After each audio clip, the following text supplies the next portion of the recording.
Myself, Rory Oakley here for Trap House 5th anniversary Birmingham show. I'm here with the ever talented producer Juls. How you doing, buddy? You well? I'm blessed, brother. How are you? Yeah, man. Pleasure. Really good, thank you. So yeah, man. Welcome to Trap House, bro. Thank you for having me, man. Yeah, no problem. It's been honestly a pleasure. You rocked your set. Yeah. How'd you find it here? Like, how's it been so far? Like, you know what? It's a lot different to London. Right. You vibe to everything here. Uh-huh. And I think they appreciate good music and good Definitely. vibes. But yeah, no, it was a good time. You know, good set. I didn't know really what to expect. I literally just went with my gut. You know what I mean? Nah, of course, gut feeling and what will make the crowd rock. So yeah, it was good. It was good. It was good. Nice, man. So yeah, man. First summer back out in the open, like properly. 2020 was like a dummy like run. Do you know what I mean? A lot of time to like think about. Yeah, life. Do you know what I mean? Going forth in life. Yes, yeah, indeed. Yeah. Like, how have you found it being back out in the open performing? You know what? There've been gigs here and there. Mm-hmm. It just feels good to play music that you've literally had on your laptop. You can't really play Just laptop lived on. with people. Yeah, I bet. I mean? So music is one thing, listening to it, but then you also kind of like need to experience it in like clubs or open places or of course, man. With people. So it's really good to be back out here and kind of like setting the vibes for certain events and parties and stuff, and get to dress up as well. Meet people and stuff. Man, show a little effort, come out, see what the people are saying, exactly. How to resonate with the tunes, even new shit. Yeah, definitely, man, definitely. So I was gonna say, obviously you're Ghanaian yourself, but obviously everyone's heard the tune Soweto Blues. See Soweto, South Africa. Like, how does that resonate with you, and how do you feel about the Amapiano? Like, do you know what I mean? That's sweeping the nation right now, really. Like getting people on their feet. How do you feel like it transpired? I love Amapiano. I remember the first time I heard it was I heard it 2018. Right. So I was in South Africa at the time for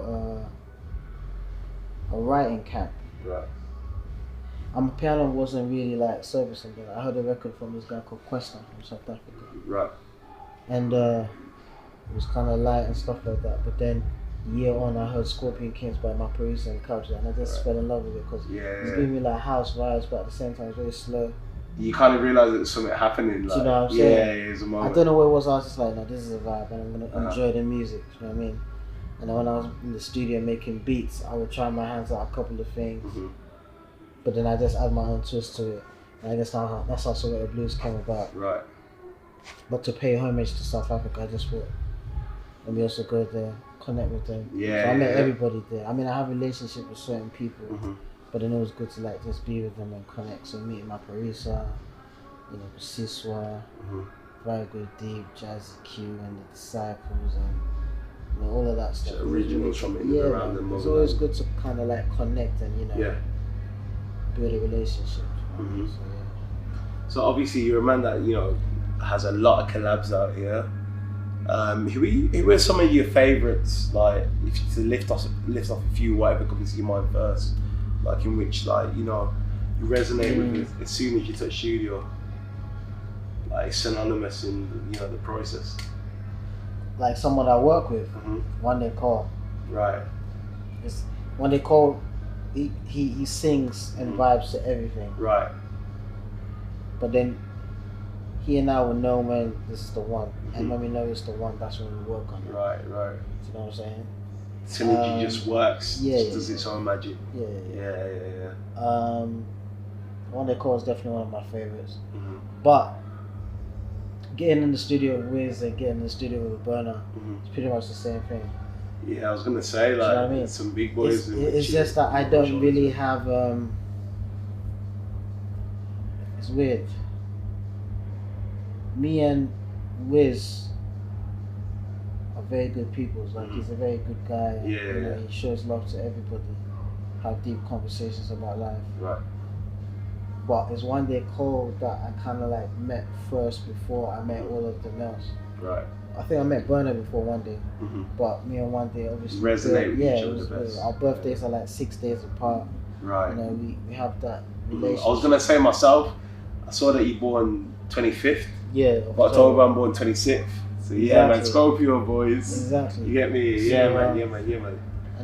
And then one day's birthday, I think it's the 19th or the 18th. Right. It is. But then we just talk about life, and for me, when you're in the studio and you're able to have like very deep conversations with people, that's when it makes the creation a lot easier, because it's kind of like you're catering to everybody's minds. I guess it adds the comfortability on the tune as well. Exactly. Yeah. That's why we've made those two classics, and I know the next time me and CZ get in the studio, problems. Yeah.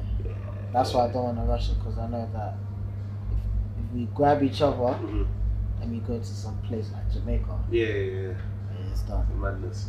Yeah, they don't want that. They don't want that to happen. I hear you. Yeah, man. Yeah, man. But obviously, with a man like yourself, it seems like it's always like, you know, business as usual. So I was gonna say, is there anything that, like, outside of you know putting out your tunes, is there anything that people can expect, like coming soon? If you can talk to it. Well, it depends on when this interview goes out. Right. Whenever it goes out, either the album would be out or it is coming. Right. So I got my first album coming out on the 8th of October. Okay. A few weeks. Right. My first album. Everything I put Can you out. give us a name with the? The name is out already. Okay. Sounds of My World. Right. The Beanie, of course. Yeah. That's right. For real. That's plug the Beanie, definitely. Yeah. Exclusive. Man. You can only get this hat in the merch store. Okay. Sounds of My World debut album, 8th of October. All the work that I've put out is EPs, mixtapes, singles and stuff. This is my debut album. First cohesive proper body of work. Yeah, man. Yeah, man. Got songs on there that are already out, like Chance with Projects and Take You On. Right. Wicked with Sunrise Kid. Wicked's proper, man. The video's bad. Yeah, and then the new thing with with Niniola called Love Me. So 3 songs out there doing like ridiculously well. Nice.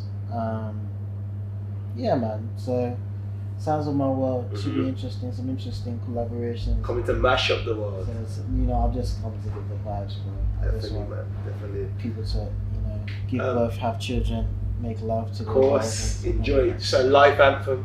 Yeah, for real. I hear you.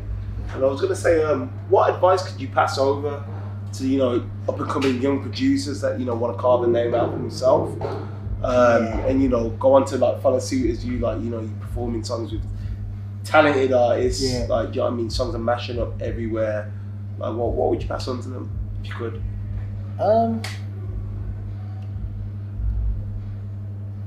There's a lot of music out there that's sounding very much the same. Right.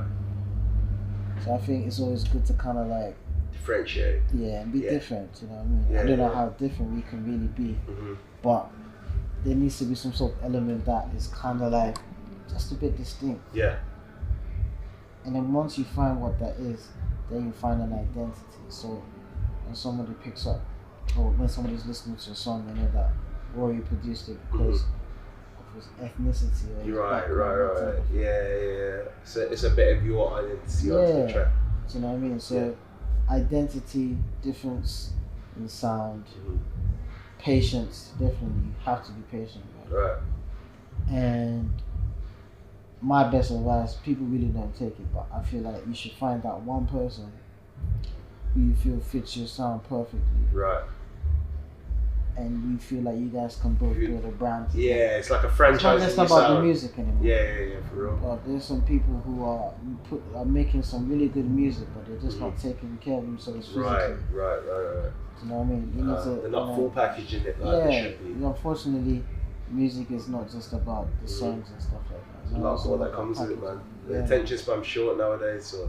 Bro, putting an album out today is forgotten in 2 hours. Exactly.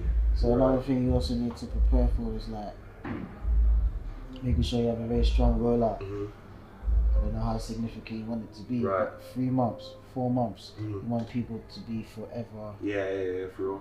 It means something to them. You want it to try that. Exactly. So. Yeah, man.